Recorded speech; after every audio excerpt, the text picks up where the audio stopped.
предметот филозофија како изборен предмет во училиштата. На оваа тема разговараме со професор доктор Јасмина Поповска, таа ни од Филозофскиот факултет во Скопје. Добро утро. Добро утро.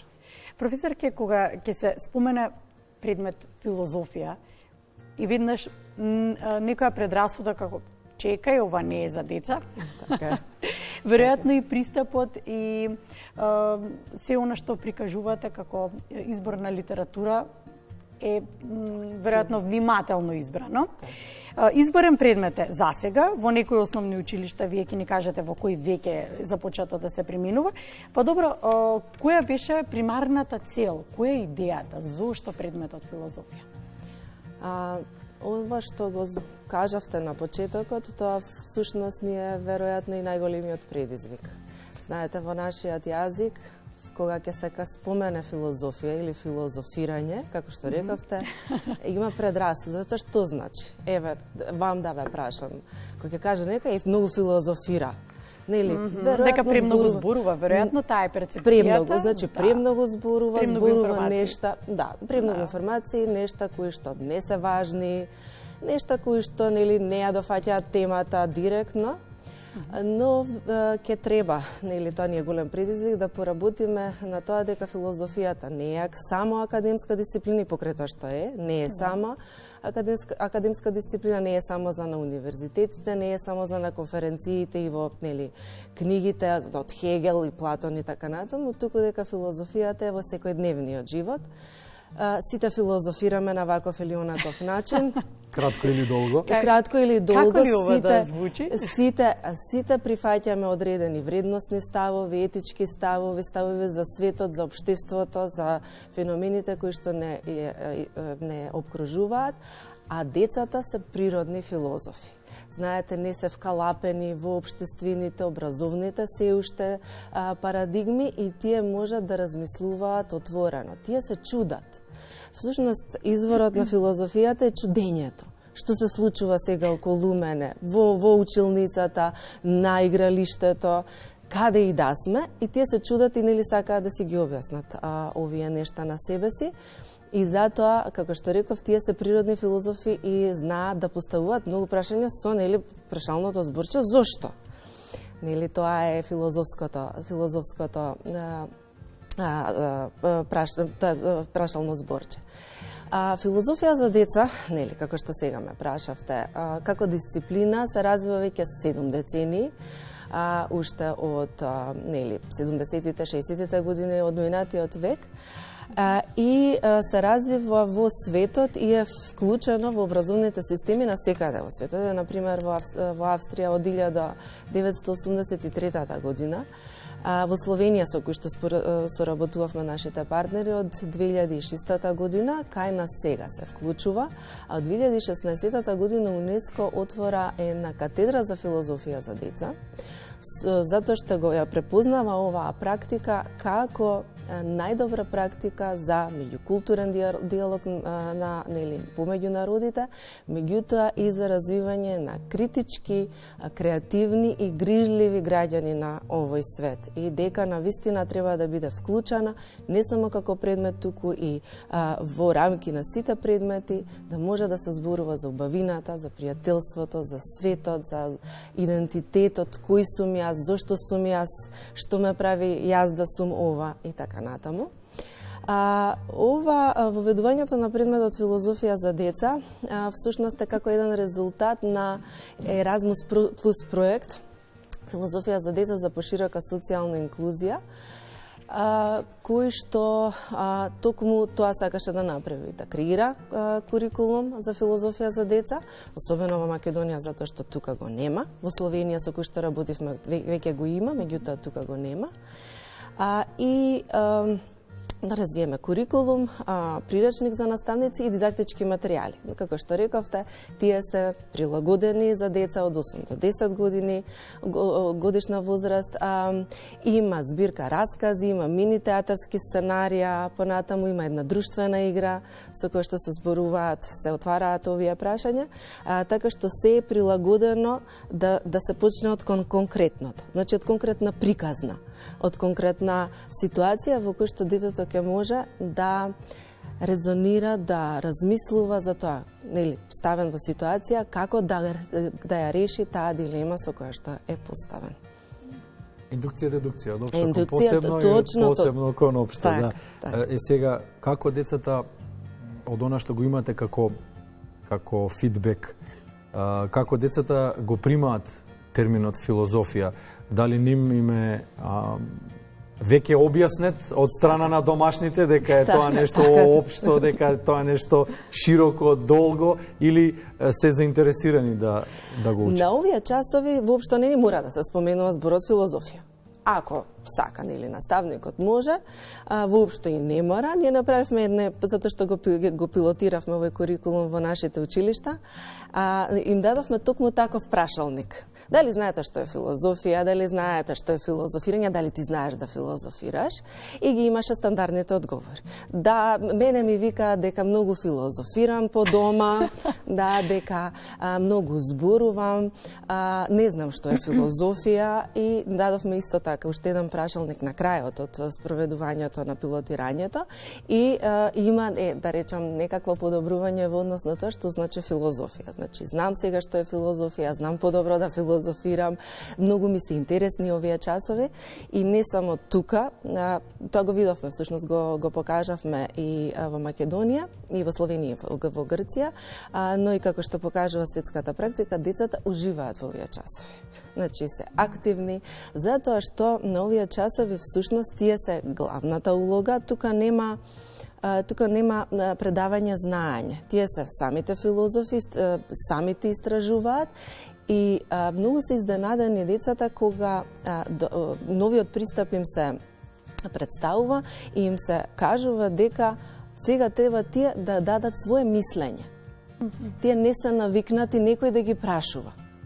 Или ако ги праша, мора да даде конечен одговор. Ова се отворени прашања, нема конечен одговор на филозофските прашања. И тука на почетокот тоа ги збунува, но откако ќе разберат дека може лесно да пливаат затоа што можат, тогаш се премногу ослободени да зборуваат, како што реков, за пријателството, убавината и така натаму. Кога сме на тема свое мислење, велите, најмногу сакаат да го поставуваат филозофското зборче зошто. На која тема сакаат да даваат свое мислење, аргументи, да разговараат, да филозофираат? Да филозофираат, да. Па веројатно на сите сакаат од сите аспекти да ги дофатат. Оние што се веројатно малку помали, етичките прашања најмногу ги допираат. Например, има една од часовите, дали секогаш треба се зборува вистината. И сега, знаете, на почетокот, веројатно ја кога ме прашам, ќе речете, да, секако дека треба да се зборува вистината. Но веројатно тоа е еден од најголемите предизвици на денешницата, да се каже отворено вистината. Отворено вистината. Сега сите сме лажеле. Нели? Сега, ако сакаме да признаеме или не, сите сме лажеле, и сега се поставува концептот на бела лага. Кога да лажеме? Сега, дали секогаш треба, ако не, тогаш кога не треба да се кажува вистината. И сега тука се развива дискусијата. Значи, дали да, дали не. Тука има една вежба, ги делат наставниците децата во групи, и сега треба да го искажат својот одговор не само вербално, туку и телесно. И се делат од една група во друга група, и им е кажано дека можат да го сменат мислењето во текот на часот, во текот на животот, и дека тоа е нормално. Да, колку истрча од едниот до другиот крај. Точно, значи и во едната група, па во другата група, и сега се даваат аргументи кога треба или кога не треба. И сега, знаете, се развива дискусијата со примери од типот на замислите дојде твојата другарка или другарче и вели како ми стои фризурата. И сега вие мислите дека не му стои баш добро. Ама види колку ми е убава фризурата, нели? И сега, дали да го повредите или да не го повредите, дали да му ја кажете вистината или не, значи на тоа бедингна ситуација. Дали да ги повредам чувствата на моето другарче или да не ги повредам чувствата. И тука се развива дискусијата. Некој се експлицитно, да, ќе му кажам, тоа е вистината, добро е да знае, друг пат да не се шиша така. Или пак имате одговори од типот на, па ако тебе ти се допаѓа, и мене ми се допаѓа. И ова е малку дипломатски одговор на прв почеток. Јас тоа сакав да кажам, вие ги подготвувате да менаџираат понатаму во животот. Точно така, значи да знаат да стојат зад своите одлуки и се гради една неверојатна самодоверба на овие часови, да стојам зад својата одлука. А дали можеби не ги учите да не име грижа каква е фризурата на другарчето, туку едноставно да се дружат со другарчето? Дали тоа не е еден исто така филозофски пристап? Да, може да се постави. Затоа што за вкусовите, нели како велат, не се расправа. Добро, тоа е еден од примерите. Именно, затоа и се зборува и за убавината, точно така. Меѓутоа сега доаѓа другарчето и ве прашува, ти се допаѓам? Ама сега што е како ќе одговорите во оваа ситуација, но истовремено точно ова што го кажавте. Нели и за вкусовите дали се разговарали, дали не се разговари. Тоа е едно од темите за кои што зборуваме за убавина и уметност. Дали бубачката е убава? Што мислиш? Дали, например, јас можам да бидам уметница или уметник како што е Ван Гог? Да, како можам да се мерам? Кој одлучува што е убаво, што не е убаво? Ова се повторно, како што реков, филозофски прашања за кои што децата обожава да зборуваат, да филозофираат, слободно, да. Како ве слушам, се намикнува и потребата да ве прашам, потребата, општествената потреба, секојдневната потреба, вакви часови за возрастни да се организира. Да, точно. Сте размислиле, веројатно, некоја соработка со повозрастните? Со повозрастните. Да, и со поголемите деца, да речеме. Најчесто, оние кои што се занимаваат со филозофија со деца, се занимаваат и со филозофско советување, советувалиште. Тоа е некако како некакви психолошки советувања, меѓутоа овие се за филозофски теми. Нели теми за која е смислата на моето постоење, која е смислата како треба да действувам. Тоа се неверојатно важни прашања кои што и возрастните токму така треба да си ги поставуваат и покрај тоа што многу често знаат да ги потурнат под чергиче. Но тие се важни за нашето секојдневно функционирање, за нашите одлуки, за нашата одговорност кон другите и консеквенциите што произлегуваат од нашите однесувања. Во таа смисла да, во правоста треба.